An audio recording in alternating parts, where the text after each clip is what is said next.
Yeah, we online. Okay, good evening, Bhante and all brother and sister in Dhamma, Suki Hontu.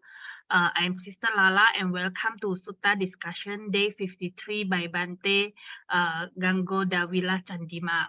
Tonight we are going to discuss the fourth class of Dhammacakkappavattana Sutta. The Zoom class is always open, so for those who are interested, please contact us on Ti-Ratana Amampadana Facebook Messenger. We also have uploaded the previous 52 classes on Ti-Ratana Amampadana Facebook and YouTube channel. Our speaker, Bhante Ganggo Dawila Chandima, is the senior advisor of Ti-Sutta. Ti-Sutta is a virtual Dharma organization that helps beginners as well as expert students in learning the Dharma in variety ways. You can check on Ti-Sutta with the link www.patisota.blogspot.com. Many people are interested in Dhamma Pariyesana, Ti-Sotta's most acclaimed interview series, which Bhante conduct on regular basis. In 2015, Bhante Chandima earned a PhD in Buddhist studies from a university in Jayawardenepura in Sri Lanka. From 2012 to 2016, Bhante served as a Theravada Buddhist chaplain at the University of British Columbia, Vancouver, Canada, and in 2016 was a research fellow at the Center of Religion and Society of University of Victoria, British Columbia, Canada. Without further ado, we welcome Bhante Chandima. Welcome, Bhante, and thank you very much for tonight's talk. Sadhu, sadhu, sadhu.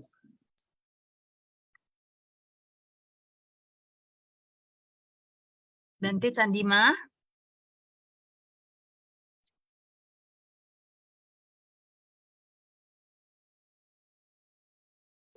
Bhante, we cannot hear you. I think Bhante is on mute.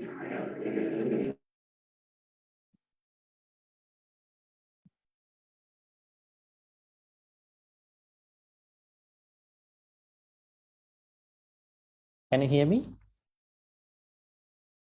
Yes, we hear Hear me, you right? clear. Yes, now we Okay, hear great. you clear, Let me Bhante. probably adjust my speaker too. Yeah, I think I can hear you, right? Yeah, can somebody talk? Probably I can find out that I hear you too. Yes, Yes, we hear okay. you, Okay, Bhante. okay, great. Okay, What so happened to the Bluetooth? good evening, everybody. Thank you, Lala, for the kind introduction to replace Aliana today, who's on the way from Singapore. And yeah, welcome back to the Sutta discussion day, I guess 53. It's been a long time, and this is going to be the fourth class, I would say fourth session of the Dhammacakkappavattana Sutta. Today we have Sister Lala, and then we have Lim, who is connecting us. I think the temple has another event, I guess. It was just finished. And we have Kim over here. We have Elaine. Probably she's new to our discussion today. Yeah, so welcome. And we have Kelvin, Sita, we have Yen, we have Hema. Yes, and I think we have, yeah, B. Probably a couple others might be joining. I don't know. I mean, depends on availability. So, shall we start our Sutta discussion by paying homage to the Buddha section? So let's say sadhu 3 times. Sadhu, sadhu, sadhu. Namo tassa bhagavatu arahatu samma sambuddhassa. Namo tassa bhagavatu arahatu samma sambuddhassa. Namo tassa bhagavatu arahatu samma sambuddhassa. Great. As you know that we took last Friday off because of the Sinhala Sri Lankan New Year, which is common to both Sinhalese and Hindu Tamils, both India and Sri Lanka. And I know that there are other events that happen parallelly to this time in Thailand and those countries. So I don't think that that impacted us a lot, because we've been gradually unfolding this very important sutta, Dhammacakkappavattana Sutta. So today we have to discuss from Atthakilamathana Yoga. We actually finished discussing about Atthakilamathana Yoga and Kamsakarnikana Yoga. For those, probably for Elaine, who joined today for the first time, I think B joined before, I guess, probably. For those who are new today, so I wanted to sort of summarize the basic things we discussed. So Dhammacakkappavattana Sutta is said to be the first sutta which was given by the Shakyamuni Buddha. But why it was gone to Samyutta Nikaya? So we have Digha Nikaya, the long suttas, Majjhima Nikaya, middle length, Anguttara Nikaya, numerical type of discourses, and then Samyutta Nikaya, we call them different certain groups, certain kings, suttas which are given to certain kings, certain mendicants, truth seekers, certain, I would say, yakkas, demons, certain devas, right? Why this very important? The starting sutta was gone there. It is not because of the chronology, the time period.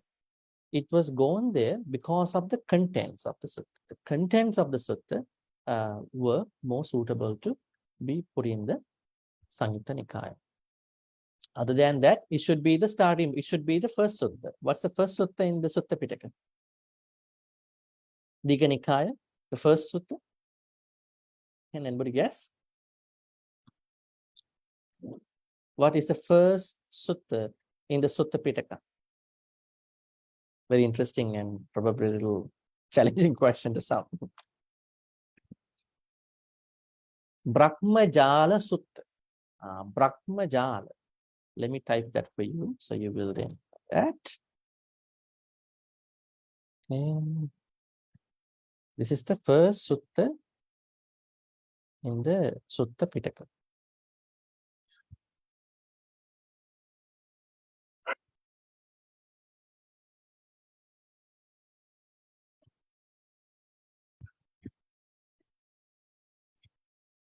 Brahmajala. I think you can see that now. Brahmajala. Okay. So then why Brahmajala Sutta came first? You know, the reason was that Brahmajala Sutta was a long sutta. Probably this is the sutta this which talks about 62 views of different people. You know, today we are also going to talk about sammādiṭṭhi, so it's pretty interesting, right? So those folks who are joining today for the first time, please understand, Dhammacakkappavattana Sutta is the first sutta which was given by the Buddha, but it appeared in the Samyutta Nikaya, not because of the chronology, the time period, but because of the contents. The contents are more suitable to be in the Samyutta Nikaya, because all these suttas were coming down to us in oral tradition, right? So the monks thought it is best to find a different methodology to carry the oral traditions, you know, in the long run. That is why they put it in the Samyutta Nikaya, the fourth book. Some people might say third book. So Dhammacakkappavattana Sutta is the first sutta which was given by the Buddha. In this sutta, Buddha talks about the abstract of his Dhamma. Okay. What is the abstract of his Dhamma? He says that there are two extreme ends for truth seekers which should not be followed if you really want to attain Nibbana. What are those two extreme ends? That any truth seeker, I would take it as truth seeker instead of monks. If you are a truth seeker, you also are part of that definition. So if you really want to attain Nibbana, I would say the greatest peace one day, then you have to avoid these two. First is Kamasukallikkhana Yoga. That means, what does Kamasukallikkhana Yoga mean? Can you remember the way how I explained to you? Kamasukallikkhana Yoga, Dhamma folks? Addiction to sensual. Clinging, is it, Bhante? Clinging to?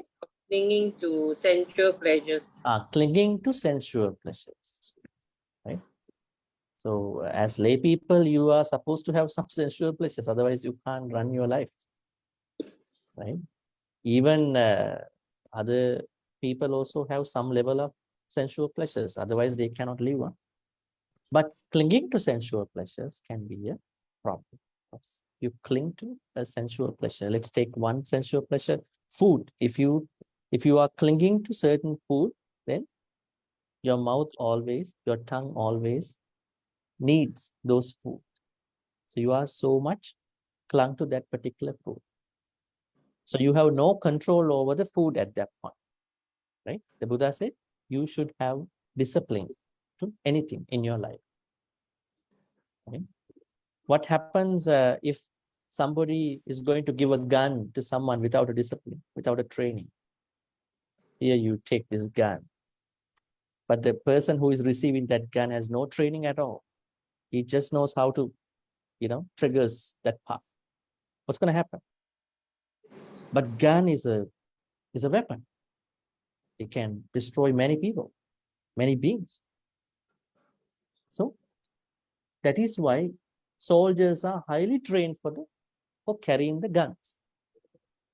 Although they take the gun from their seniors, they have a very rigorous training, right, to use the gun, right? So that's why we need discipline to anything. Even to Dhamma knowledge, we should have a discipline. I always tell people,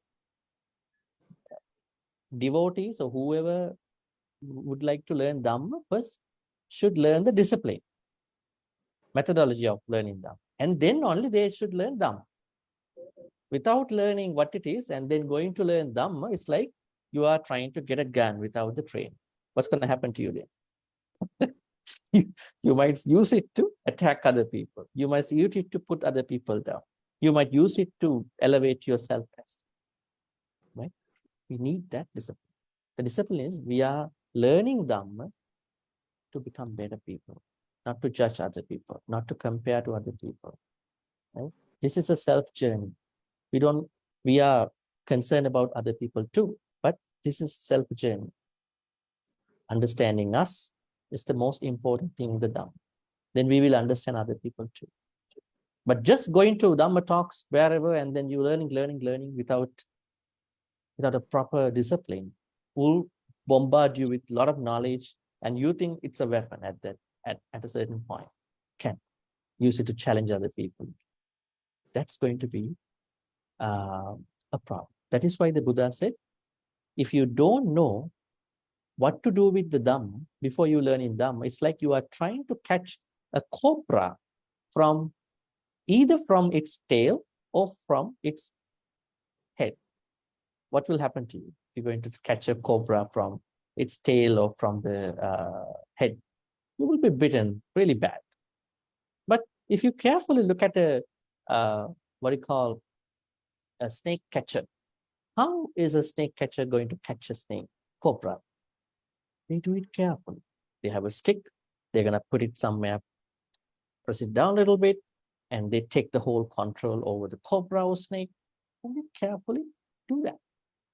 So the Buddha said in the Alagadupama Sutta in the Majjhima Nikaya, Gadda means, Alagadda means the head of the snake, right? I can give you the number of that sutta too. It's good to learn, huh? Alagaddupa.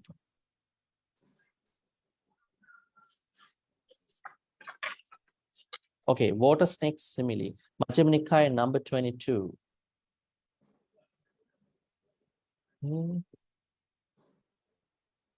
Alagadupama Sutta. MN to end. Actually, I usually tell anyone who wants to learn Dhamma as a beginner to read this sutta before learning other suttas, because this sutta has everything with what to do with the Dhamma, how to learn, and at a certain point one day unlearning what you know, because learning is also a burden at a certain point. So you learn and you unlearn because you are in the peace, right? Okay, so the Buddha says that we should not go to two ends. One is to clinging to our sensual pleasures, and so that there is a practice that someone wants to do that is not a good one to attain Nibbana or peace.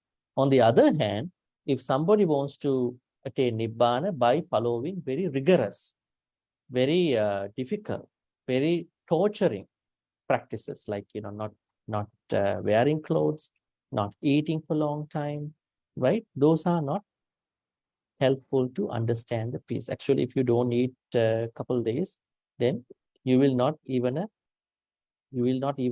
have a sense of happiness, because that hunger will not give you peace at all. That's why one day when Buddha was going to start his Dhamma talk at Jetanarama, there was a man who was in front of him in the audience. Then he knew that this man had not taken his lunch or whatever. So he asked monks to bring him to the kitchen, give some food to him, because without having some sort of comfort in the body, you won't be able to understand Dhamma. It's a good example, right?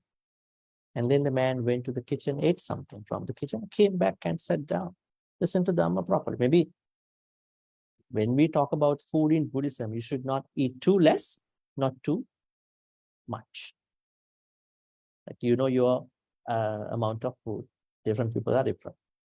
So these are the things which we've been talking up to April 6th, I think, last Friday. So today we are moving on to the middle part, starting point of our most important area of the sutta. So let me then share my screen and then show you the place. Okay, there we go. I think you can see my screen, right? The same document which you all have. Middle part. Majjhima Patipada. Majjhima Patipada. Can somebody tell me, what do you know about the middle, the word Majjhima? Patipada, you know what Patipada means. Patipada means path. So you are sort of like moving on a certain path. This is not pada, like Patipada, like you are on the right path, like correct path. But what does Majjhima mean here? This one? Middle, yeah. That is, of course, the literal translation of Majjhima. Majjhima can mean many things. Majjhima here not only talks about what do you call the middle. Majjhima here means that you should not fall into any extremes, whatever the extremes, right? Now there are people who might say, I'm going to use alcohol, okay? I'm gonna drink some stuff, right? I'm gonna take some amount of alcohol from this bottle, from this bottle, from this bottle. So I'm drinking in moderation. Huh? It's not that kind of a middle something, Here it means that you should never get into any extreme thing in your life, right? Now somebody might think, then what about the passion? I'm very passionate about drawing something. I'm very passionate about playing some sports, right? Right? People might come up with those things like passion stuff.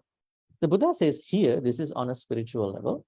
never ever go to any extreme in any activity, either in a temple activity, either in a Buddhist practice, because extremes are extremes, right?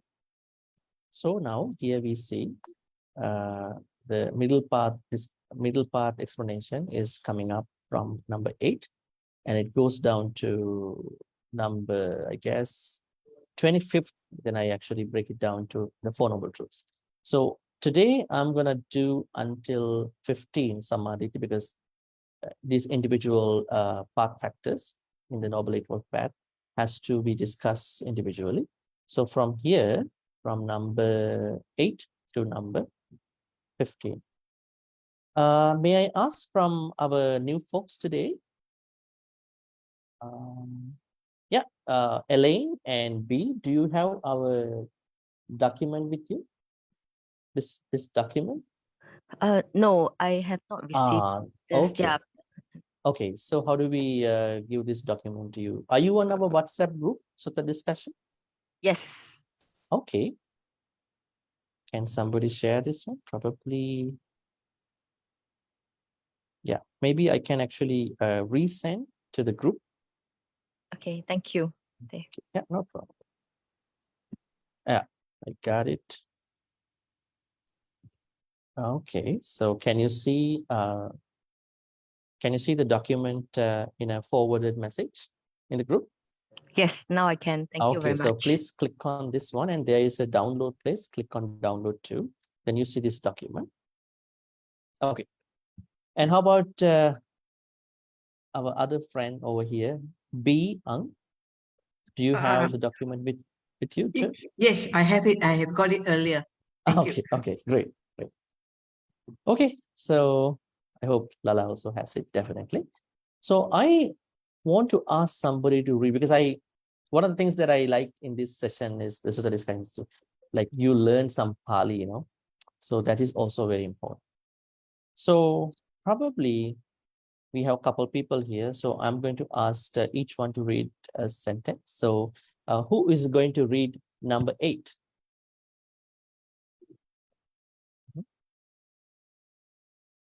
Bhante, I'll read first. Yeah, please go ahead.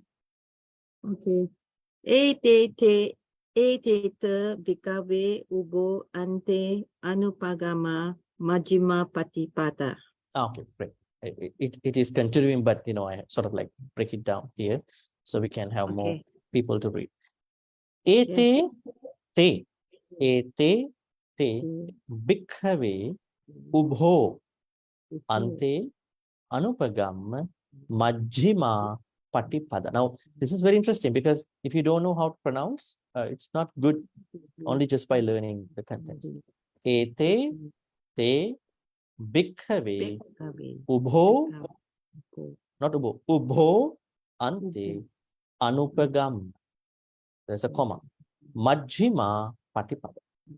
Now, the Buddha says, not having approached either of these two extremes, monks, the middle path. Now, bhikkhave means monks. Etete, these. Etete means these. Ubho, anybody wants to guess about what does ubho mean? Approach. Not exactly. Ubho? Maybe extreme. I don't know, from these two extremes. So maybe the extremes. I did not hear that part. Yeah. Who just, I don't know who just explained about it. No, I guess ubo means extremes. Ubho does not mean extremes. Ubho generally means two. Ubho means two. Then we have to look at what are the extremes. Ante means extremes. Okay. If you want to write down, you can write down. Ubho means two. Ante means extreme, two extremes. Okay. Make sense? I'm going to ask you again. Huh? Be ready for that. Be prepared. Anupagam. It's interesting. Anupagam. Now I want to ask you, what does gamma means? Gamma. Let's break this one separately. Gamma means go. Anupagamma, not having approach or not having gone. Not. Anupa means not having. Gamma means approach or not having followed or approach.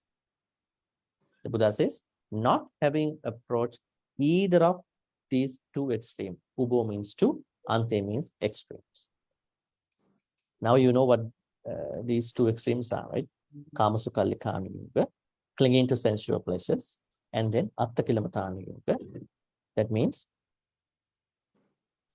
practicing very Pain to oneself. painful, yeah, practicing painful practices to attain Nibbana or finding peace. Actually, this is not even important to the Nibbana.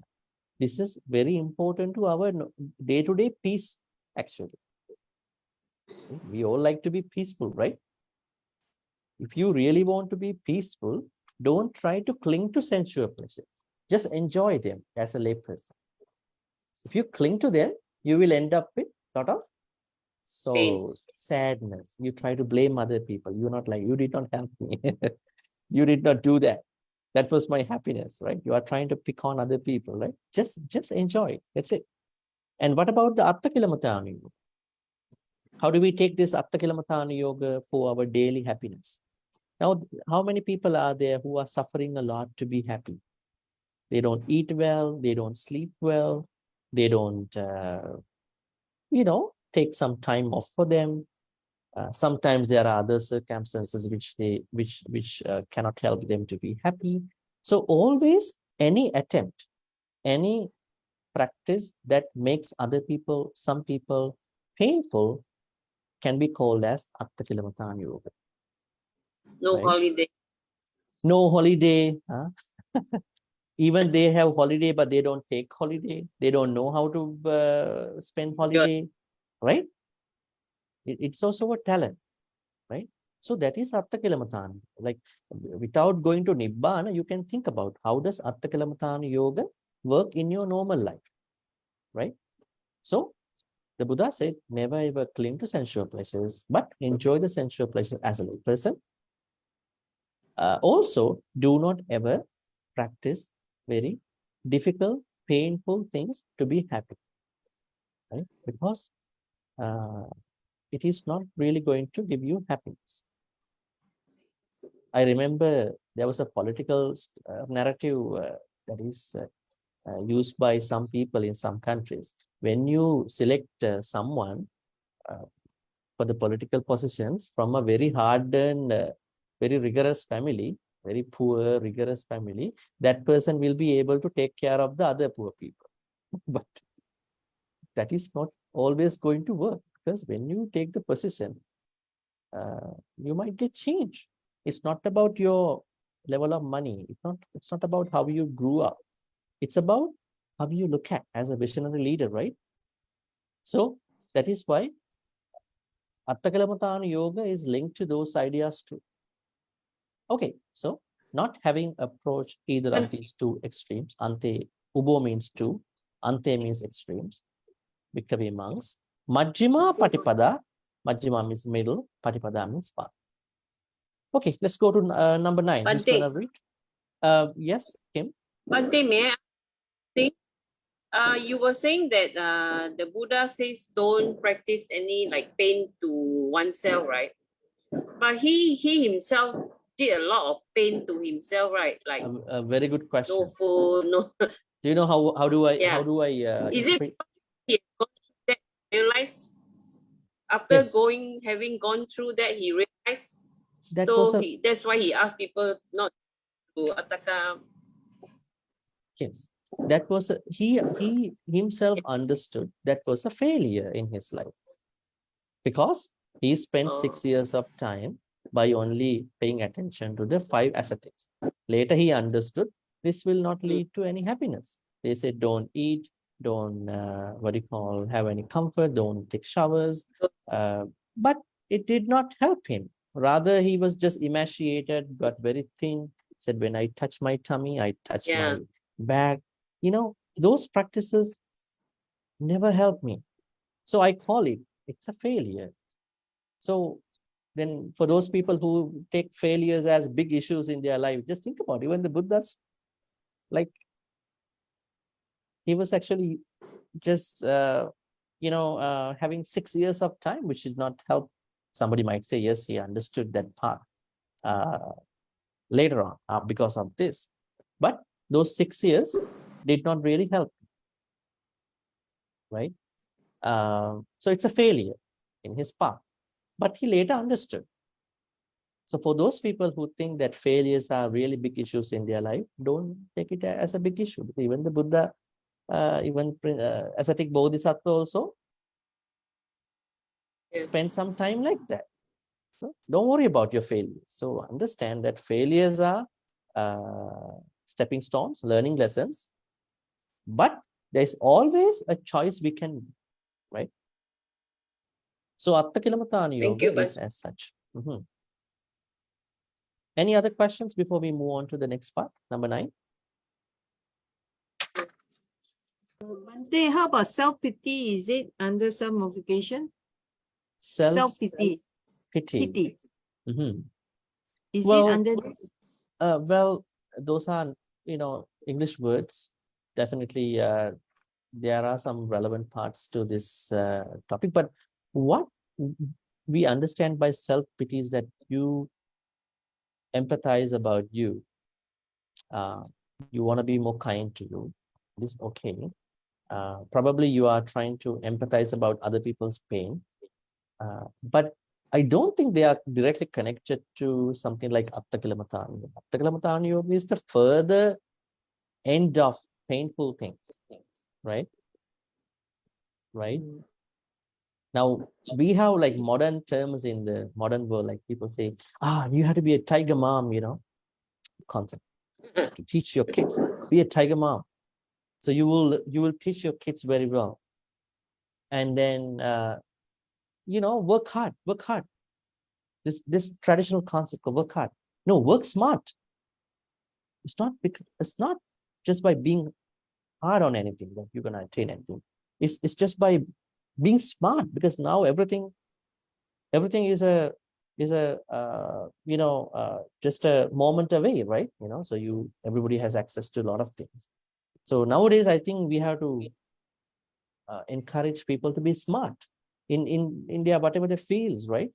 Be that humanities, social sciences. So that is why I also sometimes tell people, learn Dhamma in a smart way, not in a hard way.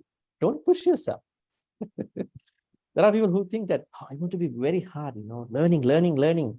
How many Dhamma talks should I learn today? Yeah? I had to learn. But no, learn Dhamma in a smart way. You are not pressurizing yourself. Because Dhamma is not something that you learn from 1 to 30, although we have discussions for 53 days. So when you really want to learn Dhamma, don't think it's a huge knowledge that you have to learn. You have time, you can learn time to time, but you should never pressurize you, push yourself so hard. Yes, Dhamma is happiness. For those who want to be happy, peaceful, they never be hard on them. Right? They're never going to be hard on them. We may have some examples from the Buddha's life, like you see Vakkali. Remember Vakkali? The monk Vakkali? There was a monk called Vakkali, and then he always wanted to be around the Buddha. Right? Then the Buddha asked, why are you looking at me all the time? Said, you know what? I became a monk just to see you. I'm just here looking at you. I just go there, but I'm looking at you. Right? I just go there and look at you. You don't know. Because I want to see you. Right? The Buddha said, you cannot see me in your naked eyes. Right? The Buddha said, if you really want to see me, you have to learn paticca samuppada, cause and effect. Yo paticca samuppadam passati, so dhammam passati. Whenever somebody understands, I'm not saying this deep level, if we understand everything has a cause and then an effect. In our case, yes, I have a cause. My cause is my parents. Their cause is their parents. Now I'm the result, effect. And then because of me, there could be different other things that can happen. Because of you, other things can cause and effect thing. So the first thing somebody has to learn is how does cause and effect work in Buddhism? That is Patisamuppada with 12 links. Then you know the essence of Dhamma. Essence of Dhamma is attached to Paticca. Yo Paticca Samuppadam Passati, so Dhammam. Yo Dhammam Passati, so Mam Passati. Then whenever you get to know the Dhamma true Patisamuppada, only you will see me. Spiritual seeing. Now, this is a good example to anybody who only look at Buddhism, true Buddha statues, true Buddha things. It's good. We don't have a Buddha statue in our house just to be happy, just to be respectful. It's good. Do your puja every day, morning, lunch, evening, whatever times. But the real Buddha is not in a Buddha statue. We have to learn his Dhamma and then look at the Buddha through the Dhamma. Right? So now, what did the Buddha say? Just merely looking at me with very hard ways, like physical ways, will never get you to the practice. The Buddha said, this is not going to really work. Anyway, so Vakkali was a little unhappy about it. It's like that we're going to talk to somebody. Hey, don't look at the Buddha statue all the time. What? Buddha statue, I should be able to see it, right? What's the problem? What's the matter? No, like something to think about, respect it, but Dhamma is not there, Additionally, you have to learn Dhamma and then practice it. He was a little unhappy, but then later he tried to cut his neck off. He died actually.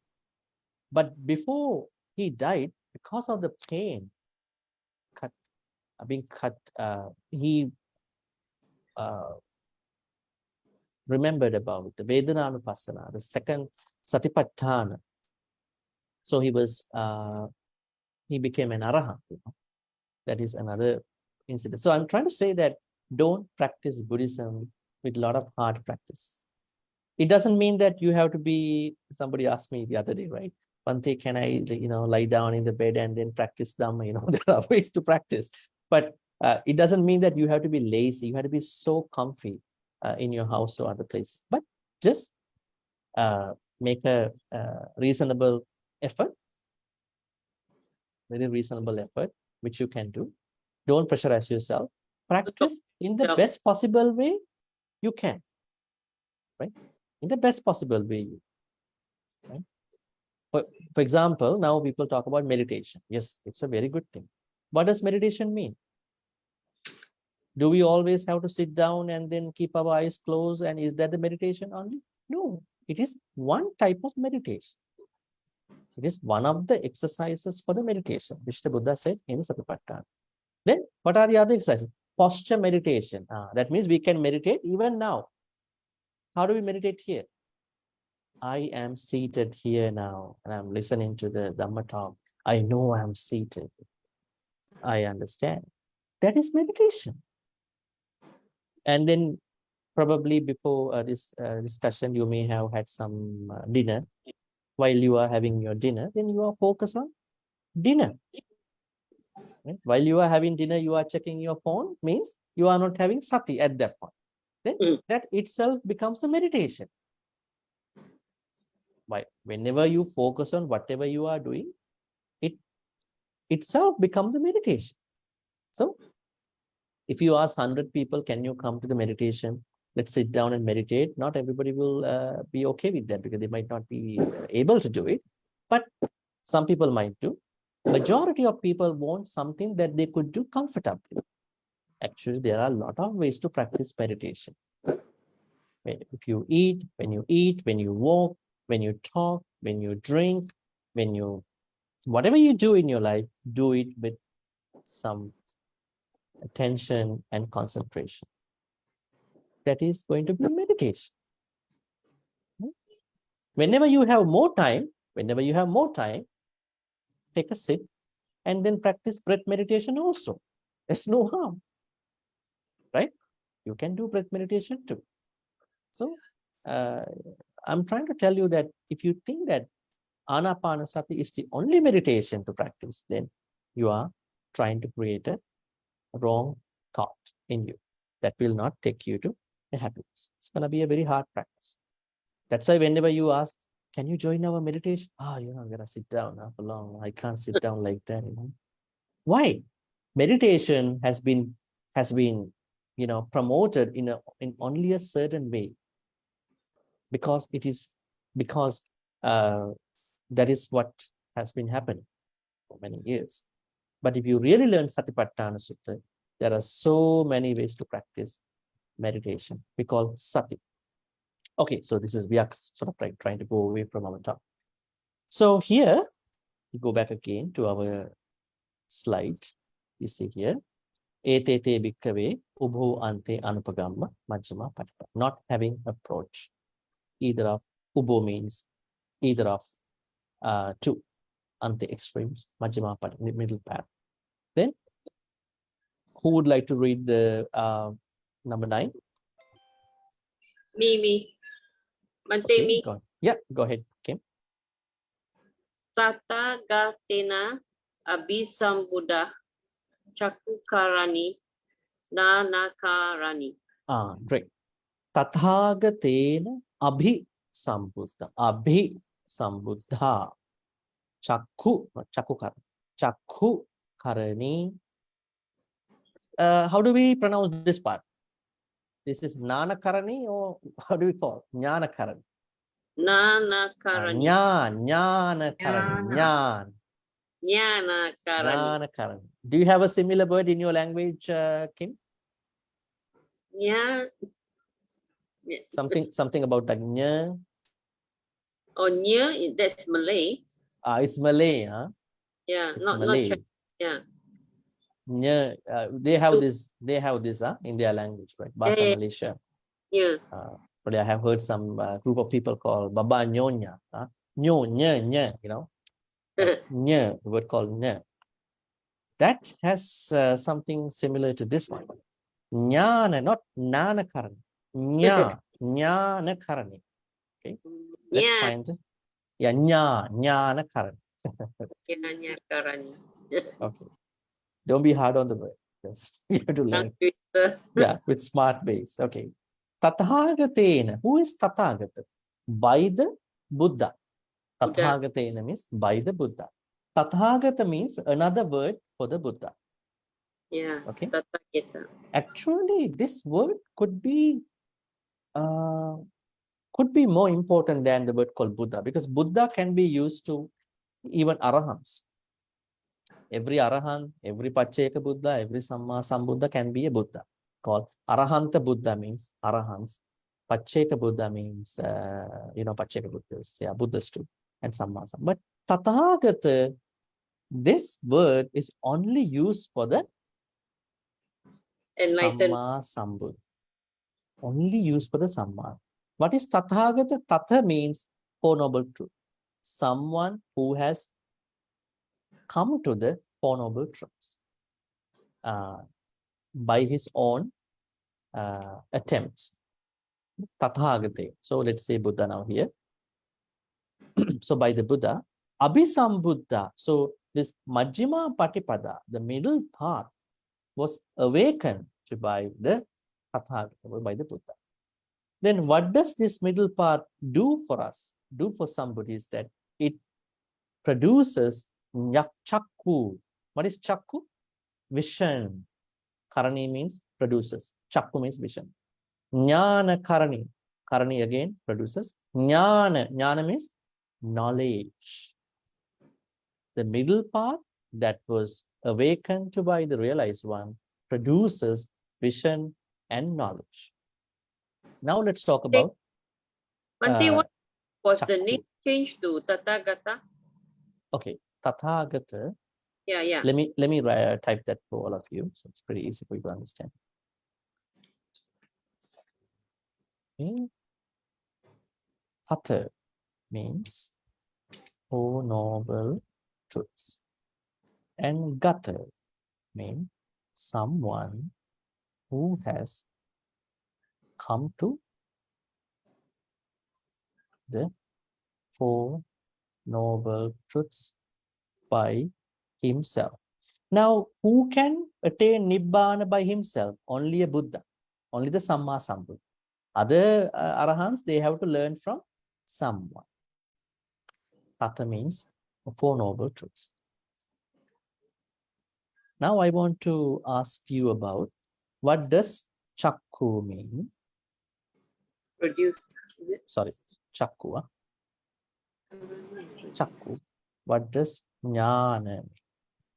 Vision and knowledge. Vision. Chakku. Chakku simply means eyes. Eyes. But does this Chakku mean eyes or something else?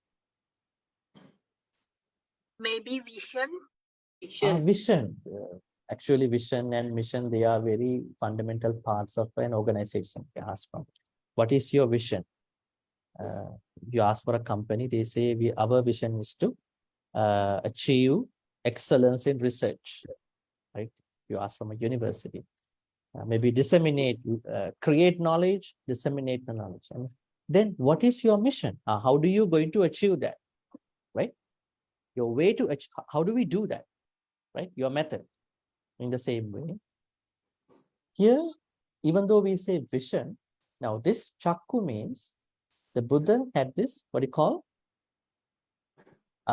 Understanding. Understanding. At the same time, he has this great vision, I would say, the great vision that can be achieved with your eyes, right? Chakku karani. So our normal eyes are not awakened, right? Is it true?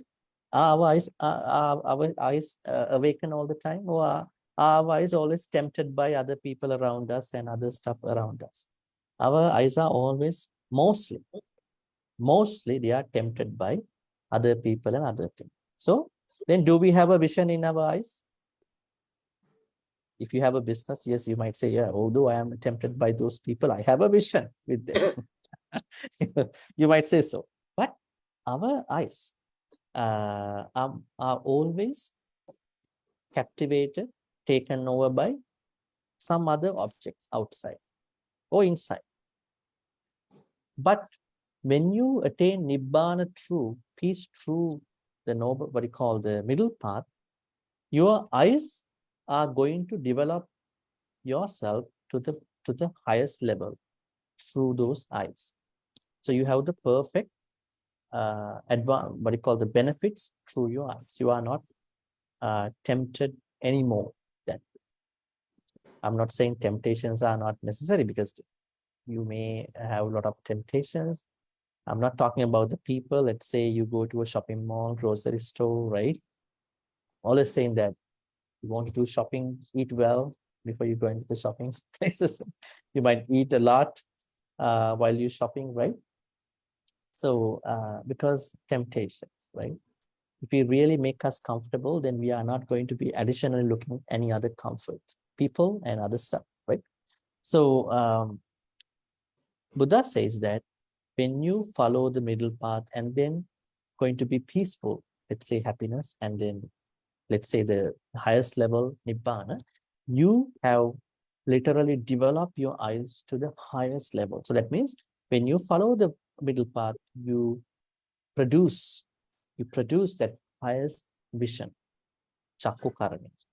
Then Jnana karani. Jnana, what does Jnana mean? Knowledge. See here, Is it let's go back knowledge? again. Yeah, give me a second. So you can see here, Jnana karani. You know, karani means produces. So Jnana means knowledge. Is it actually knowledge? Does knowledge make an impact on us? In Buddhism, knowledge is something that we have to deal with carefully. You know, it's knowledge, because you know the stuff that we learn, right? Especially about the Sutta teachings, we have to understand that just you know, indulging on the Kamasukallikana yoga really give me what you call the true knowledge. Does engaging in the Arthakalamatana Yoga produce me the true knowledge? The true knowledge really arises only by following the what you call middle path. What are the other words for middle path, Dhamma folks? Are there any other words that you know for middle path? Have you ever heard this term, Eightfold Noble Path? What is it? That is the same middle path. Some people say, Noble Eightfold Path. It is also the same middle path. They are not different paths. In Buddhism, there is only one way to achieve Nibbana. But you could practice it in different ways. Some people take detours. Some people take the freeway. Some people take the highway, right? Some people want to go on foot, right? Walk on foot. It depends. Some people don't want to travel actually at all, right? So different people try different ways, but there's only one certain way to do that practice, the middle path. So that is why it is used by Noble Eightfold Path or Eightfold Noble Path. Okay, so see here. I think now you understand that, by sentence, we are talking about the importance of the middle path or Noble Eightfold Path. Yeah, Diha, you have a question? Yeah, Bhante, normally when we are writing this jnana, normally I have used this GNA. Now it's changed to NA. I don't know. So normally jnana we use GNA. Yeah, a good question. Actually, this is a problem that comes from Pali, probably Sinhala language too. Like, have you ever heard there are two ways to write jnana? One is with the her way, which like the shape of the her, and the other one is the way of nya, like this. So when you want to write, let's say jnanartha pradipaya, something like in Colombo. So we write G, but if you write nya, like her way of writing, it's going to be this nasal sound, end sound. So it's a difference in the language, especially in Pali and Sinhala. Other than that, there's no problem, especially in here. Okay, so let's go to the next point. Tathagatena api sambuddha chakku karane jnana karane. Then number 10. Who's going to read that part? Maybe let me read Bhante. Yeah, please go ahead, Lala. Upasamaya abhinanya sambodaya nibanaya samvatati. There are other things also that are going to be produced because you follow the, now here in this case, the Buddha follow the Noble Eightfold, the middle path or Noble Eightfold path. Upasamaya, abhinyaya, sambodhaya, nibbanaya, samvatati. Now, samvatati means lead, or I would say produce too. Upasamaya. Upasamaya means peace. Peace.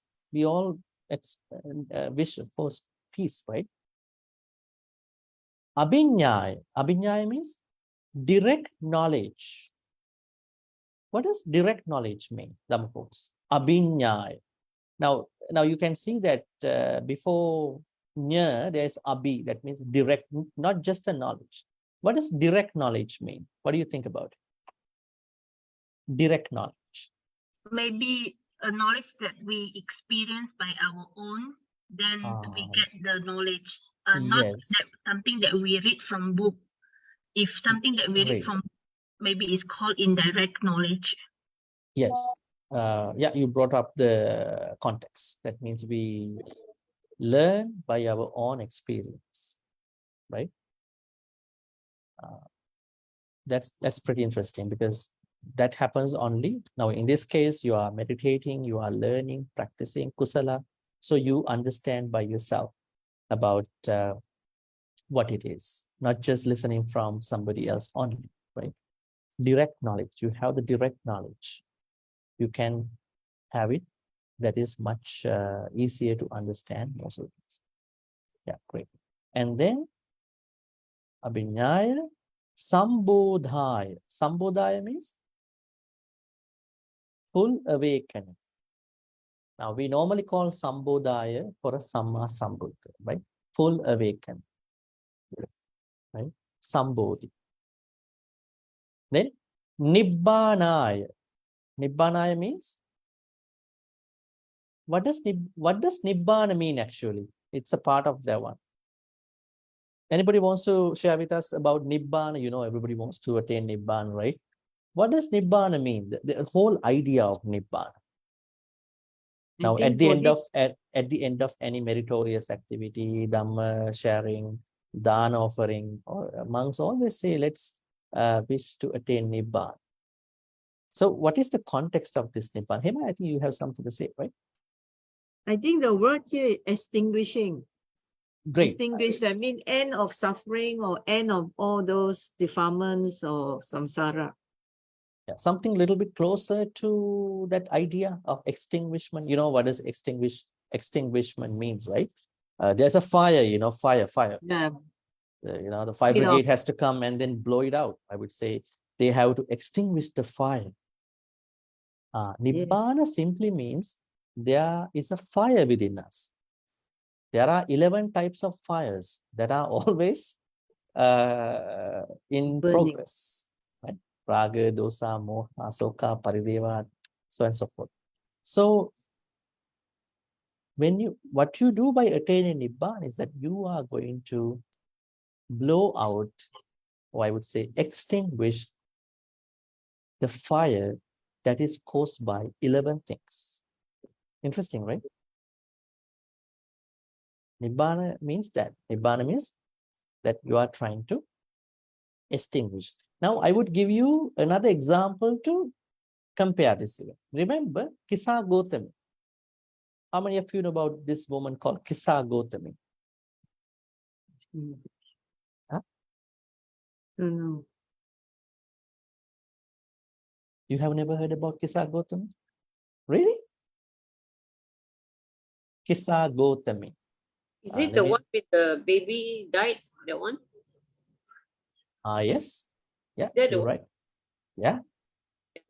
She's the one. But remember when Prince Siddhartha, it's interesting because his Vesak is coming up, right? When Prince Siddhartha was, I would say, riding with his vehicle, I would say with his chariot driver, Chandima, there was a lady called Kisa Gotami, the same Kisa Gotami is what we understand. She said something to Prince Siddhartha. What was it? She said in a Pali stanza, Nibbuta nuna samasa, Nibbuta nuna sokya. I can't remember the third line. It says about the husband. It says like this: having this kind of son is an extinguishment to his mother. Having this kind of son is an extinguishment to his father.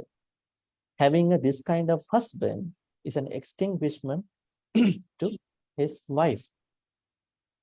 Right? So now the interesting part is that the word she used, Nibbuta. Nibbuta is his father. Nibbuta is his mother. Nibbuta is his wife. Normally, when some parents have their children, they are not extinguished. They are always have to worried about. They always worry about their son and daughter, right? What are they doing? They are really going well. They are doing well too, right? Parents have to really pay attention to them when they are grown up a lot, right? But if somebody has this son as, you know, as her son, or, you know, so and so forth, they are already extinguished. They have no fires. So the word Nibbuta is the root type of word that has nibbana, you know. Someone who has already extinguished is called nibbutta. But nibbana is a higher concept through those words. Because when you see that extinguishment can happen, I would say in mundane life and also in supramundane life, right? Let's say if I ask you, are you really happy? Are you really peaceful in your life at the moment? You may give me different answers. You might say, yes, I'm very peaceful. I'm very happy. I have done my responsibilities towards my, close ones, to my parents, to my spouse, to my children. Now I'm enjoying my life. I'm looking at my post, life, right? You might say you have a peace. Yes, that is peace. But the kind of peace that we talk about with Nibbana is the highest peace. In order to achieve that highest peace, peace we really want to understand whether we have the peace in the mundane life. Right? There are people who don't have peace in their mundane life. They are even trying to think about this highest peace. It might be a little difficult for them to understand. So here, Sambodhaya and Nibbanaya means, as you can see, is to extinguish our fires. How many fires do we have? 11 fires. There are many other suttas about it. If you can look it up on suttas, you can see how many fires do we have in our. They are not physical fires. Huh? What kind of fires are they? They are mental fires, right? Any question about it, some folks? Okay, you can ask later if you want. Then we are going to continue. So, and which leads to peace, direct knowledge, full awakening, extinguishment. What is it? Middle path. Middle path that was awakened to by the Buddha, Tathagata, produces vision, knowledge, peace, direct knowledge, full awakening, and extinguishment. Okay, number 11.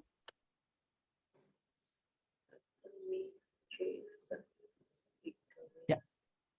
Who is going to read this part? Number 11. Sita, you want to try? Okay. Katamaka sa bhikkhave majjhima patipada. Katama. Okay. Ma. Katama cha sa bhikkhave majjhima patipada.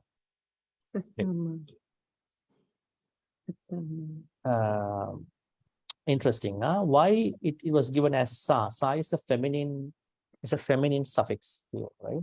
All the good things, all the productive good things in the world given in the feminine suffixes in Pali language. Why is it? Right? Even like you know that about ocean, calling. When you want to use it as a pronoun, you can say she, the great ocean, she, the great earth, she, right? In the language, they use she. It's not masculine. Everything that gives massive benefits to beings taken as a feminine suffix, you know, men's don't need to be worried about, because it's how it was given in the language, the Pali and Sanskrit language. So here sa means Majjhima Patipada. Majjhima Patipada was given in that way. Sa Majjhima Patipada. Right? Now, what is this middle path monks? Katamacha sa bhikkhave majjhima. Now, the Buddha is asking, what is this middle path monks? Katama means what is. Sa bhikkhave means monks. Sa means this. Majjhima means middle. Patipada means. Okay, number 12. Same thing, right? This is not different. So, but we will ask somebody to read just to see how things go. Who would like to read them, folks? Sita read already, and we have Kelvin. Yeah, Kelvin, would like to read number 12. Tathāgatena abhisambuddha cakukarani ñāñakarani. Great. Tathagatena abhisambuddha cakukarani. Same thing. Now somebody might ask, why is the same statement given again? Because in the Dhamma, there is a saying that repetitive statements can help you understand more. Keep saying again and again, you will learn it faster. Sometimes it can be boring too, right? When somebody is going to say, you know what? You have to learn well, huh? This was given like 2 minutes ago now, again 5 minutes after. You know what? You have to learn again very well. It might be boring to you, but in the Dhamma, in a proper, comfortable way, it is said that repetitions can really help us to broadly understand. Same thing, huh? The middle part that was awakened by the realized Tathagata, which produces vision, knowledge. And then number 13, do we have? Same. Yeah, B would like to read this one. Number 13. Okay, I'll read Bhante. Mhm. Upasamaya abhinyaya sambodhaya dibanaya samvattati. Samvattati. Great. Yeah, good effort. Upasamaya abhinyaya sambodhaya nibbanaya samvattati. Is there a shortcut to read Pali? Yeah, there's a shortcut. If you read slowly, you can read properly. That's a shortcut. You can say Upasamaya abhinyaya sambodhaya nibbana. Right? Lose some of the particular letters actually out of that. See? Upasamaya abhinyaya sambodhaya nibbanaya samvattati. Don't worry about the monks. They chant. They know it very well. Right? For you, you have to learn it in your own proper way, right? It's a chanting, but you have to read properly. So, same understanding, which leads to peace, direct knowledge, full awakening, extinguishment. Number 40. So, Dihan, would you like to read this part? I can read it. Mhm. Yeah. Ayam eva ariyo atangiko mango seyatidam. Oh, great. Can you read again, please?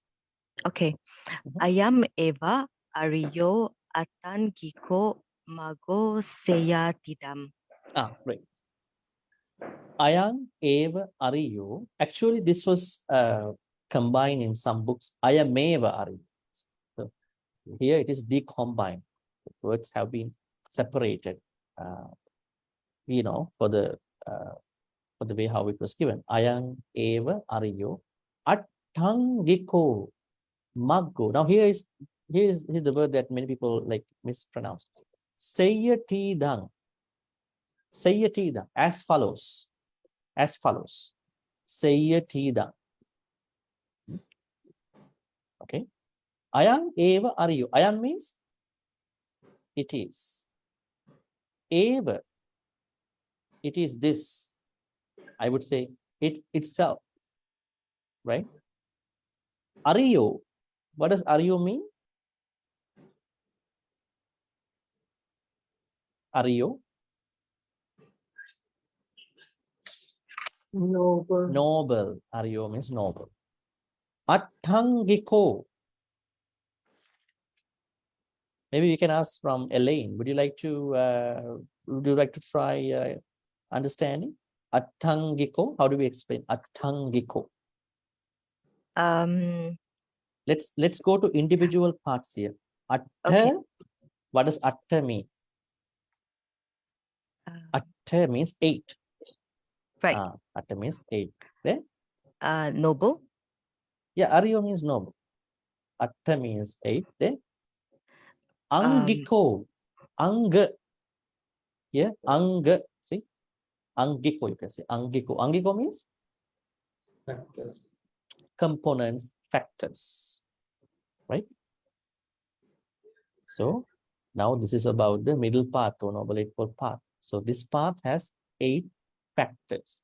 Atta means 8. Angiko means factors.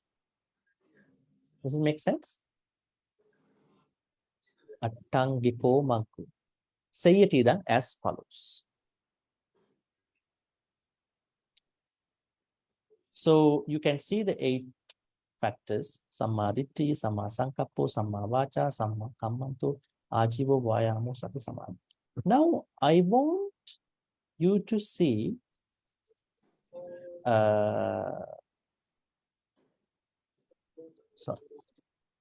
the 2 other, what you call, the flyers which I shared with you today, probably some time ago, to understand the Noble Eightfold Path or the middle path.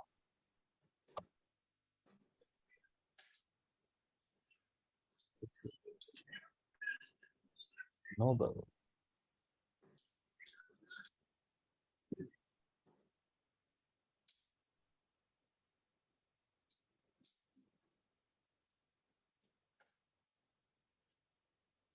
Okay, great. The Noble Eightfold Path poster.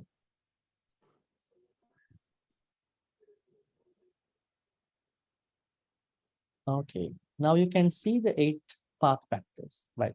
Right view, sammādiṭṭhi, right intention, sammā-saṅkappha, right speech, sammā-vāca, right action, sammā-kammanta, right living, sammā-ājiva, right effort, sammā-vāyama, right mindfulness, sammā-sati, then right concentration, sammā-samadhi, and right knowledge, right release.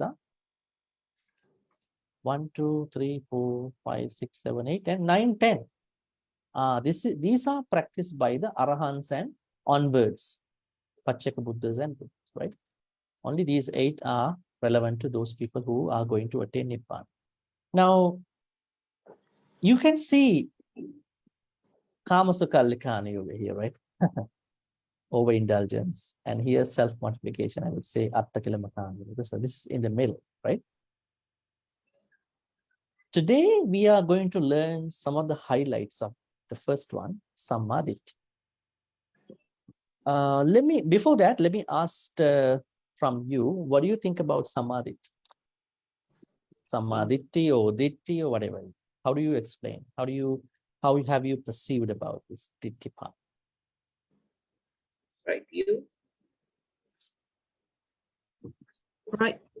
Bhante, right view of the 4 noble truths. The right view of the 4 noble truths. Yes, that is what we learn. But what is understanding? Yeah, how do we understand view here actually? Do we really want views in our? Do we really need views? Ditthis? Yes, important to have a right view, to have the wisdom to go through any crisis or anything or any issues. Actually, it's important. Yeah, actually, views are the biggest problems in the whole world, from your household to the global arena, global level. Because you see, politically, views are the problem. Ideologies, views, what you think, how you explain about it, right? Yeah. What does the Buddha say about the views? The Buddha said, at a certain point of our spiritual path, we have to abandon all types of views. But then why do we have a right view? Just to get a sense of where we have to walk on our path. We need that, right? We need a certain direction where to go. That is why we have right view. But Buddha never said we have to attach to right view. View is kind of a guidance to us. So the Buddha says view comes from a certain other defilement. Anybody wants to guess about it? Where do views come from? Somebody might say views come from watching many videos. Somebody might say, maybe, I mean, the previous or the seniors experience they are sharing, that's become the view for the followers. Yeah, that is one way of I think having views. Yes. I I'm think asking spiritually, Buddhist text-wise, where does views come from? Ditti, where does views, ditti come from? How do we form ditti? From your mental mind, thoughts. The from your- mental, Yeah, mental thoughts. Definitely, they are mental thoughts. perception. How do we form ditti? Is it understanding? I mean, how we understand certain thing? Yeah, that is also a way to look at it. Actually, in Abhidhamma, the Buddha says, attaching to a certain idea is the view. So that means it comes from lobha. In Abhidhamma, it says, ditti comes from lobha because you attach to view. It does not come from dosa. It comes from lobha. Now, if you look at people in your life, have you ever seen people who cannot, who always have very, very strict ideas, very hardwired ideas? They really don't want to get changed. You know, they are super hardwired with what they believe. It might be good, it might be bad, whatever. But whatever they hold in their life are very hardwired. If you look at them, they have so much attached to a certain view. As a Buddhist, although we need guidance with sammādiṭṭhi, we should never attach to any view because views are views. We need right view just to understand our path.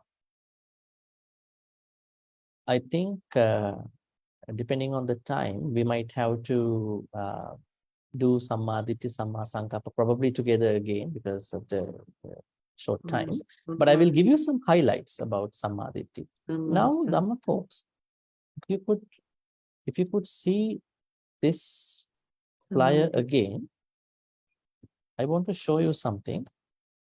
This is my own designing, okay? So don't worry about everything was done by me, just to show people like how they are connected. You can see that right view and right effort and right mindfulness have been taken out from the list and they have been given like this, okay? Because they are supportive to all the path factors. How do we say that? In order for you to understand what is right view, you need right view too, right? How do we know this is right view or this is wrong view? You need right view to even understand right view. Then what do you need? You need some effort to practice right view. Then that means you need samma vayam. This one. Now you know what is right view. You have sorted it out and you know you have to try, put some effort. And now what do you need? You need some mindfulness. Then that means samma sati. That means in order for you to practice any of these 8, you need these 3 supporting path factors. Then not all the path factors have come here. Only right view has come here, right effort has come here, right mind. Only 3 factors have come here. That means they are more important in the path. Now let's take another path factor, sammā-saṅkappa.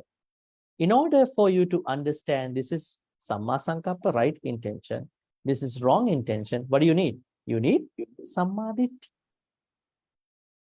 You need to have sammādiṭṭhi to separate out what is sammā-saṅkappa and what is micchā-saṅkappa.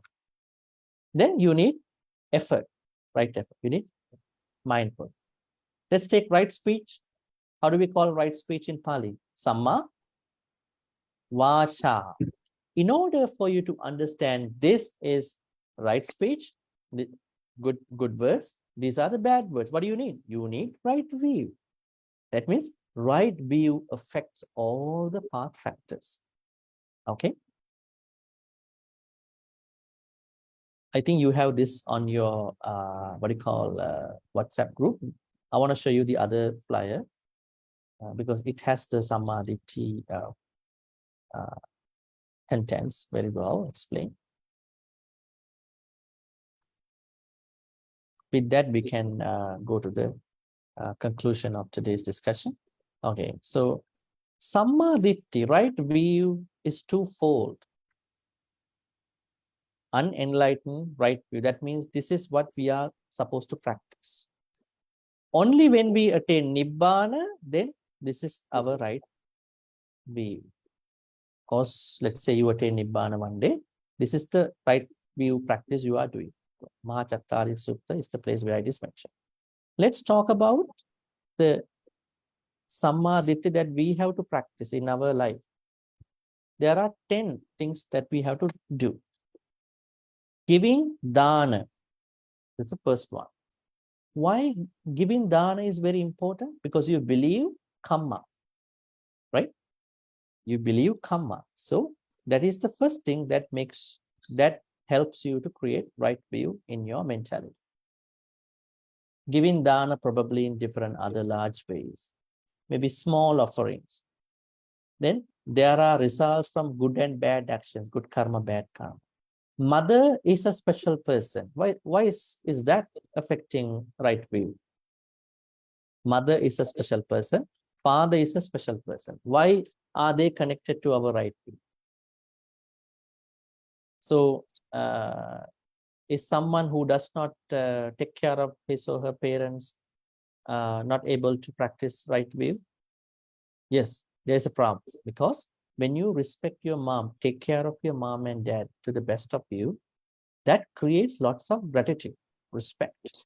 That really helps you to practice right view. They are very essential. They are very important to practice right view. Because I have heard that there are some people who are very helpful towards the temple stuff, but they never take care of their parents. That's a pity, right?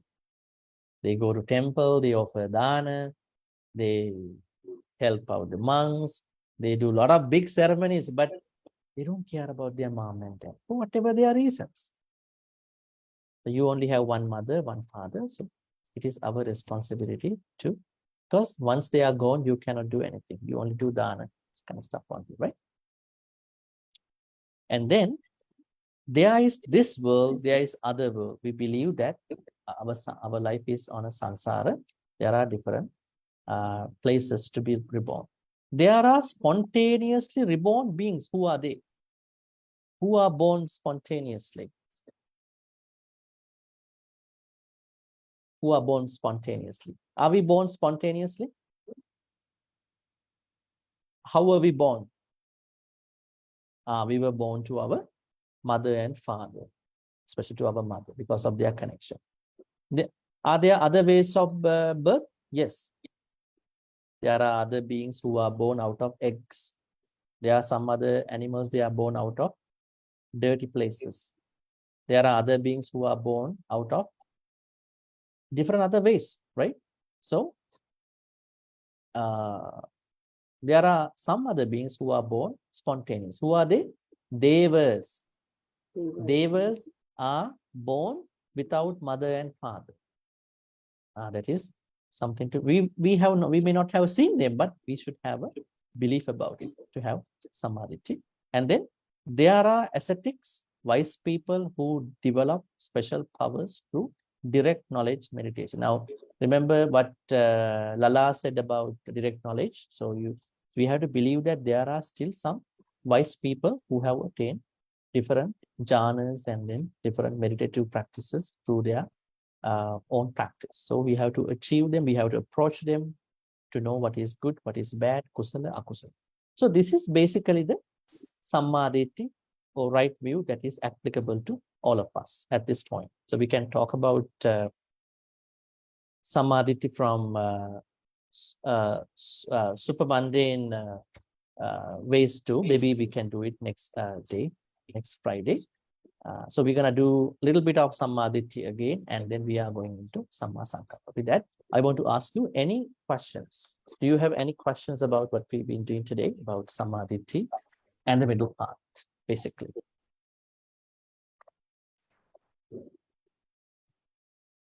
Bhante, do you have the reference or the link for the 11 fires that we have to?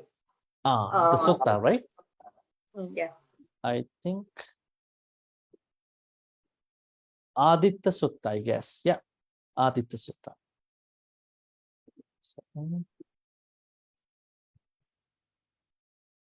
But some people like to have the fires in their life, but they might say, you are cotton, I'm the fire.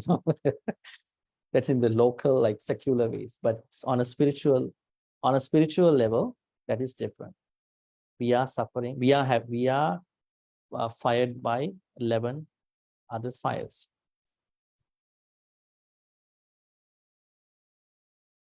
Yes, Aditta Sutta, Samyutta Nikaya. Say that to you.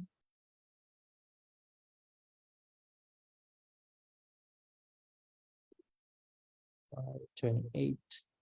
I would say 11 fires. Okay. Any other questions?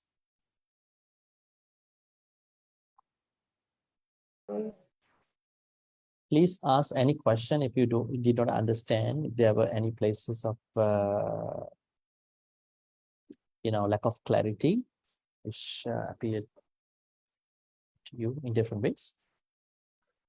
Bhante, from my knowledge, I know that there are only 4 steps of awakening, like 4 levels of purification for a Buddhist. But recently, when I talked with someone, they say that there are about 28 levels of purification before becoming a Buddha. Is that correct or not? Or it's just false? What stuff? What 28 stuff? 28 what?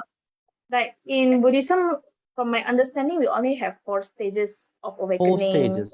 Do you mean the Yeah, Sotapanna, Sakadagami, Anagami, yeah. Arahat? Okay. But when I discussed with another person, he told me that there are 28 levels of like the steps for awakening before becoming a Buddha. Is that correct or is that false? Well, the fourfold clarification is the most known and clear, clear attainments that we know: Sotapanna, Sakadagami, Anagami, Arahat. And other than that, we don't have a particular teaching. But if you see Mahayana and Vajrayana, other teachings, you may find different ways how they have explained. But in Theravada, we have only these 4. Because there are people who directly attain Nibbana, but there are people who attain Sotapanna and directly attain Nibbana. After that, there are people who attain Anagami for the first time and then attain Nibbana in the Brahma world. So it's like that. So there are only what you call 4 attainments that we particularly know in the text. We don't have 28 type of to my knowledge. Next time you should have asked about what are they. Yeah. I'm also curious, but based on my understanding, I also know that there's only 4. Yeah, just 4. Just 4. Maybe there may be people who might have explained in different ways. Other than that, Diha, you have a question? But I think, Bhante, then the Buddha Vishya is the subject is Achintya thing. That means the normal human being can't understand that. So actually, according to my knowledge, maybe 8:30. Actually, it's a huge subject, but we can feel and get in a small idea. Thank you. What do you think about? Yeah, very good question. In a sutta, probably in the Anguttara Nikaya, the Buddha says there are 4 subjects that one should not overthink. One should not overthink. What are they? The Buddha, the world, the Kamma, and I think Chitta. So it doesn't mean that we cannot have an idea about it. So we can have an idea about the Buddha. Definitely we need an idea. Who is the Buddha, right? In our own way, there's no harm. We should have an idea about Kamma also, right? Kamma is a big subject. Nobody knows how do we experience our future karmas. Nobody knows other than the Buddha. But it's good to have an idea about, have a sense of what it is. And what about chitta? And what about animals? Sorry? Animals, I think the loka subject. Loka, that means the loka, yeah. Kama, Rupa, Arupa, Loka. So we may have an idea about what they are, but we should not overthink about it. The Buddha said, if you overthink, you're going to be a mentally sick person. Right?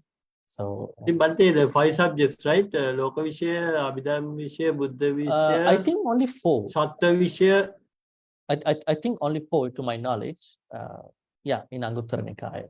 Buddha Visaya, Kamma Visaya, Loka Visaya, Chitta Visaya. This is what I know.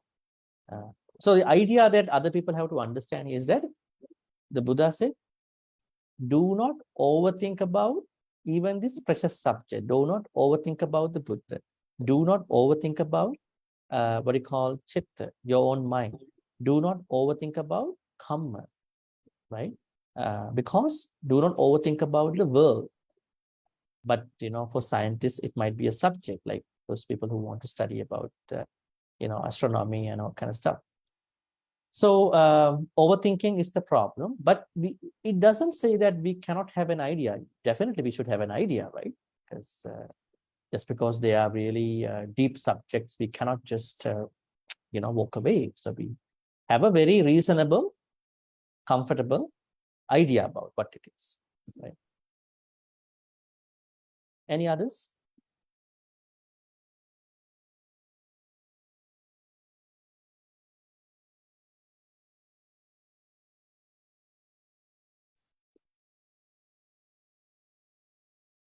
Bhante, the right view of the Eight Noble Path, is it the umbrella for all? Yes. Is it the umbrella? It is. If you That read, means, yeah, let me tell you. If you read Dhammacakkappavattana Sutta of Majjhima Nikaya, I think you can see that is under the, I have given the source of that mechanism as the Dhammacakkappavattana Sutta at the end. It says 3 factors affect all the other factors, including themselves. Because if you don't have right view, how do you separate out? How do you understand the miccha part? Let's say right mindfulness and wrong mindfulness. How do you understand right mindfulness from wrong mindfulness? You should have a right view to understand. Then just understand, is just understanding enough for your practice? No, you need some effort. Then samma vayama is also necessary. Then only by knowing or having effort enough for you to practice? No, you need constant practice with mindfulness. That is why the Buddha said sammādiṭṭhi, samma vayama, and samma sati are the supportive path factors to all the other 8, including themselves, in the path. I think that is something which not many people know about. They think sammādiṭṭhi is only one, sankappa is one. Come to diṭṭhi, go to samma sankappa, go to vaca, and finally samma samadhi, and you are attained nibbana. That is not correct, because Dhammacakkappavattana Sutta clearly mentions it is not happening that way. They are interconnected with 3 other path factors. I think we have to discuss that again next Friday with what you call samma sankappa. So we'll have a better understanding. Hema, I think you were trying to say something else after that. You were initially asking about why are they impacting. No, I was also thinking that normally I understood that sila, samadhi, panya. So it's very important. The first step is to really do on the foundation is the sila, the morality part, the virtue. Then going for the next higher is samadhi, then only panya. Now is really important to master the top level first, to I think you brought up a very interesting thing here. Let me tell you how the sila, samadhi, panya are connected to this what you call Noble Eightfold Path. Yeah, it is. Can you see here? Yeah. This part a little bit what do you call Yeah. That's right, Bhante. Panya, Sila, Samadhi. Actually, Yeah. we start our path not with Sila. This is the misconception many people have. We have Okay. to start our path with Samadhi. See? Sorry, Panya, wisdom. Panya. Yeah. Because right Okay. view and right intention, sammādiṭṭhi, sammāsankappa, The belong key. to Panya. Then only you go to Sila, sammāvācakkappavattana. Then you are going into Samadhi, Vayama Okay. Sati Samadhi. Then again you are attaining highest wisdom. That means we have to start with Panya. I think I shared with you some time ago. This order has some implication, problems. Although it is said by many people, Sila Samadhi Panya, the real order is Panya Sila Samadhi. Mm. Okay? Okay, Because Bhante. for example, if you really don't understand why you are practicing Sila, then your Sila will become null and void, like many people practice. When you ask, why do you practice 5%? Well, just to be a Buddhist, just to become a better person. How is it going to relate to your path to Nibbana? I don't know. Maybe it will help me, right? Then the starting point is learn, why do I have to practice Sila? That why part comes from some wisdom. Sammādiṭṭhi, sammāsankappa were given as the starting points because of that reason. But in our normal traditional Theravada practice, not many people talk about this thing clear. So they think, okay, 5 precepts, maybe 10 precepts. It's kind of a haphazard, sort of complicated process. People don't understand how is it going to really work. According to Dhammacakkappavattana Sutta, we have to start with sammādiṭṭhi, sammāsankappa. They are clearly belong to wisdom. Yeah, they have. Thank you, Bhante. Yeah, but according to my life and practice, I am against the Bhante. That means actually from a very younger age to my end of this Sunday school for this Sunday school final exam, right? We participate many this dana, sila, and many things. From a very young age to this until my finishing Sunday school exam, then we did many things, right? At that time, we didn't get any this panya or anything, right? We just practice it on all these offering and everything, following our parents or these teachers, right? So after some time, then only we realize from that one, at that time, we have in the Sila path. And after that, only actually, according to my experience, I'm telling, then I got this, okay, then from this one, we get this is the correct path and wanted to learn more. So I think as a very low-level beginner, the Sila is the first thing according to my practice. Thank you. Okay. No, it is not my view, actually. I think you have taken it wrongly. It is how it was given in the Dhammacakkappavattana Sutta. Now, we are trying to look at Sri Lankan traditional practice and how it was given in the Sutta Pitaka. That is the issue here, right? Because the modern Theravada practice and what you see in the Theravada text can be a little different. Okay, so both can work. I would say someone may be, not only you, most of you may be learning from that background, Sila and the temple practice. But if you really want to attain Nibbana, that is not the way.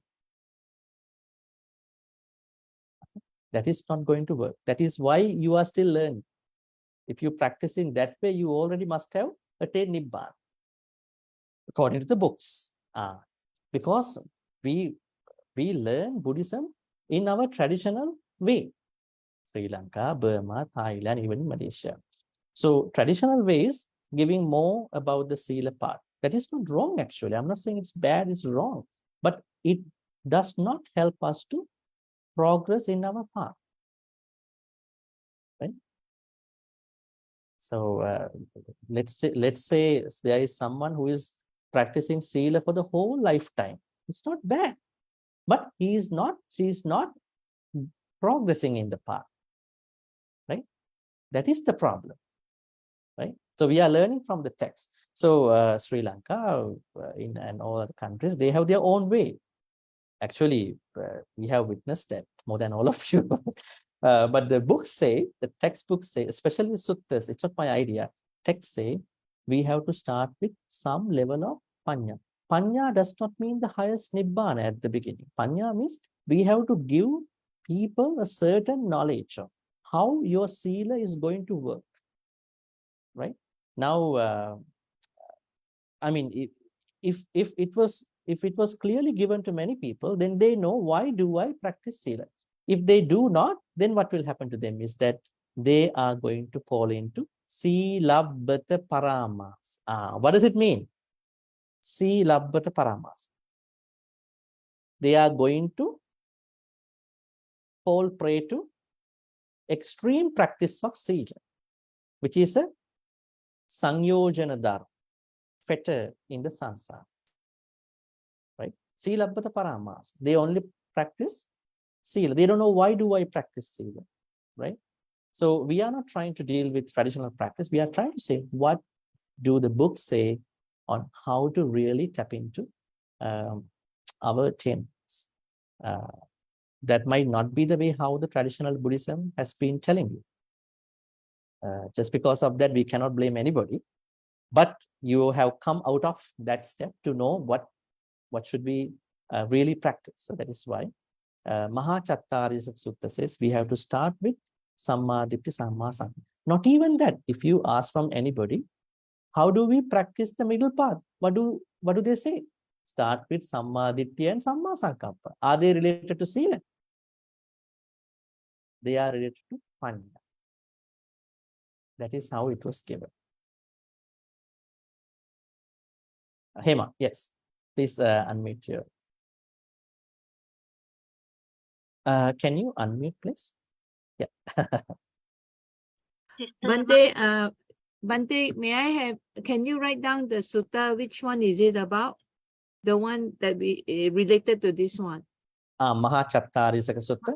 Yeah, it is under the flyer actually. If you go to the flyer. Under the flyer. Yeah, I see. if you go Okay. here, see here. Okay. I think I haven't given that here, right? It is under the other flyer actually. Okay. Yeah. If you go to that the other flyer, you can see Dhammacakkappavattana Sutta. Okay. Thank you, Bhante. Yeah. This. Yeah. Please give a read on this sutta, so you will learn by yourself. Yeah. Yeah. Any other questions? Let's take one more minute, and then we're going to transfer the merits. Okay. Thank you, Bhante.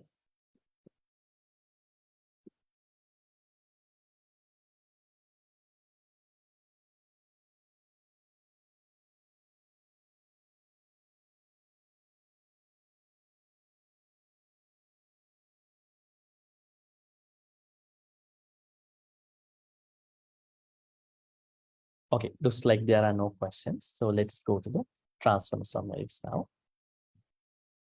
May all the good karmas which we have been accumulating in all these ways be transferred to all the departed relatives that passed away in the name of all of us. May all those departed relatives that passed away in the name of all of us in this life or in past lives be able to receive all these good karmas. If they were already reborn in a place of discomfort, pain, may they be able to receive all these good karmas and then be reborn in a better, comfortable place. If they are already in a better, comfortable, peaceful place, may they be able to improve their life standard and learn more Dhamma, practice more Dhamma, and attain the supreme bliss of Nibbana. Thinking thus, we're going to say sadhu, sadhu, sadhu, and recite the stanzas. Idang me ñāti nang hotu sukita huntu ñātayu. Idam me ñāti nang hotu sukita huntu ñātayu. Idam me ñāti nang hotu Sukhita Huntu Natayu. May all the good karmas be shared by all the Devas, Nagas, and Mahitikas. May Devas, Nagas, and Mahitikas be well and happy, and then may they protect all of you, Reverend monks, Dhamma folks, your parents, your family members, everybody who could come today, who could not come today. May Devas, Nagas, and Mahitikas provide them protection, good health, quality of life, safety, and all the good things in their life. May Devas, Nagas, and Mahitikas also be well and happy, and finally attain the supreme bliss of Nibbana. Sadhu, sadhu, sadhu. We have two sets of chanting for them. First, Ittavatacha amnehi sambhatang punya sampadang sabbe deva anumodantu sabba sampatti siddhya. Ittavatacha amnehi sambhatang punya sampadang sabbe bhuta anumodantu sabba sampatti siddhya. Ittavatacha amnehi sambhatang punya sampadang sabbe satta anumodantu sabba sampatti siddhya. Akasattha bhummattha devanaga mahittika punyantang anumoditva shirang rakkhantu lokasasanam. Akasattha bhummattha devanaga mahittika punyantang anumoditva shirang rakkhantu desanam. Akasattha bhummattha devanaga mahittika punyantang anumoditva chirang rakkhantu mang paranti chirang rakkhantu tvang sadati. May we be in the company of the Kalyana Mittas, noble friends, not be in the company of the Papa Mittas, bad friends, because Kalyana Mittas do help us in our practice. Now, say for instance, all of us, we have like-minded, we have become like-minded individuals. So we all want to learn Dhamma, happy learning together and all that.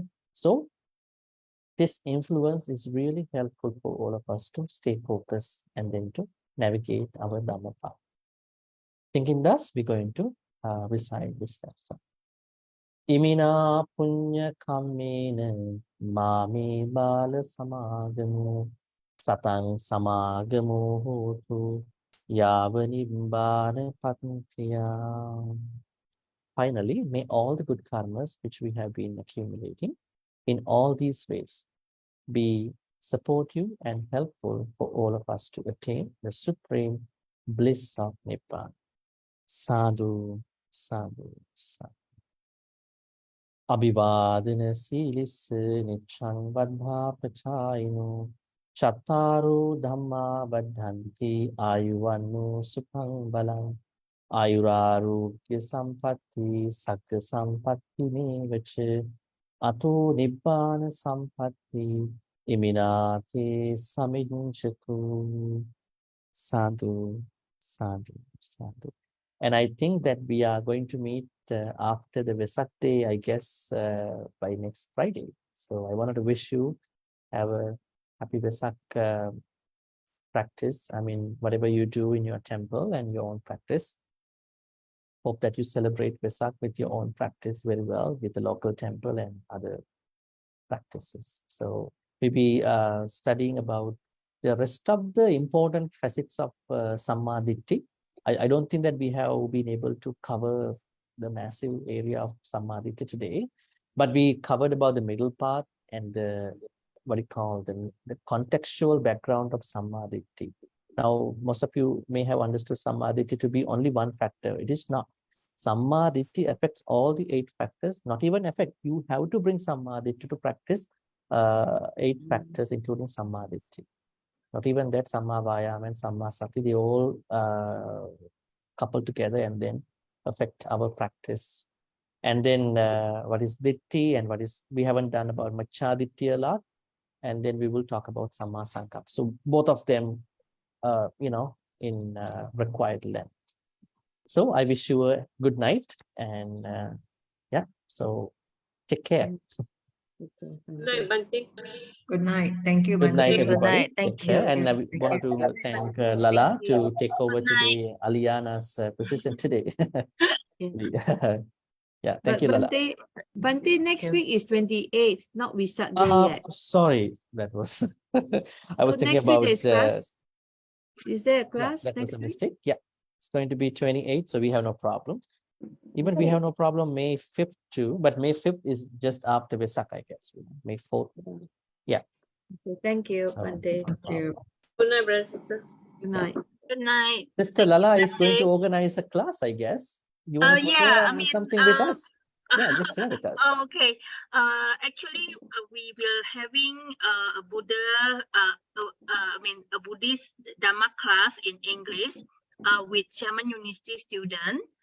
It's a program. It's confirmed already starting next Tuesday. So it will be conducted by three Bhante, which Bhante Chandima is one of the lecturer, Bhante Sada and also Bhante Hema, with different topics. So total of the Dhamma class is a 12-time series. I mean, it's mainly to cater for the university student, and we start with the Shaman University student. Yeah, it's already confirmed. We organized it from like last few months, and finally now it's a good start because like I talked with Bhante Chandima before. First, we only get 3 students like register with us, but now we have 8 students. Bhante Chandima said it's okay, even 3, because Buddha also start with 5. So we are not Buddha yet, so 3 is a good number. But now we already have like 8 students that already registered with us. Hopefully by Tuesday we will have more. Let's see at that time. Will it be live? It is not really live, but maybe we can see like how can we open up it, because it's mainly for university student, and when Bhante Sada or Bhante Hema, they will conduct it physically at the campus, but when Bhante Chandima, then it will be online. So maybe let's see how we can collaborate and make it live. Yes. Kim, I think this is mainly focused on young adults. Not saying that you are a young adult, but mainly for young adults who are like just trying to get a sense of what is Buddhism, I guess, you know, the fundamentals of Buddhism. From the 8 students that registered with us, we have 3 that is non-Buddhist. Yeah. I mean, that is something that out of our surprise, that we have 3 students registered with us is totally non-Buddhist. Okay. Free thinker? Sorry? No, free thinker. They are not. Yeah, maybe free thinker, or maybe I mean, or someone that just want to know what is this happening. So it will be physically conducted, is it, at the campus? Yes, we will be physically conducted, and then when Bhante Chandima time, all the students will gather in the classroom, and Bhante Chandima will doing it online with us. The Zoom. Yes. Lala was trying so much to bring me to the university before I leave Malaysia at that time last month, but I could not. I will definitely go check it out. I mean, the Shaman University near the airport, I guess, one day. Yes, near the airport. You know? Yeah. Anyways, I think that the reason why I mentioned was not to ask everybody to be a part of that class. It's mainly for the young, what do you call those youngsters? Uni students. Yeah, uni students, basically. But just letting you know that she's doing that effort. Such a good attempt. Yeah. I thought we could see, not to take part, but we could see how it's being conducted. At the same time, Dhamma folks, I wanted to share that I will be teaching a course to Buddhist Gem Fellowship in Malaysia. This is a course, I think, Introduction to Tripitaka. They invited me to be a lecturer for the course. They said they expect 200 people. I don't know, I mean, how this is going to work. How to cover Sutta, Vinaya, Abhidhamma in 3 days. A little bit massive effort. So, I mean, things happening like that, just letting you know. But we're going to continue our Sutta discussion in our, level. So this is a good level. So I think that we're going to continue without any problem. Wow, 3 days is Very fast pace. Yeah, first day of the whole sutta. How to Well, probably the highlights, not go deep into the each pitaka. I think those who join us should be expert or experienced also. I think so. Otherwise, 3 days is Yeah, it will it's be a lot. like Just giving them It's ABC, a lot to very, ABC very of full sutta. loaded. Mhm. Just ABC, the fundamental knowledge, nothing else. So yeah, for those people. Yeah. Okay, so thank you, Lala. Good. Thank you, everybody. Good night. Good night. Good night, Good night. Take care. everyone. See you. Yes. Yeah. Thank you. Thank you, Sister Laila. Bye bye. Thank you. Thank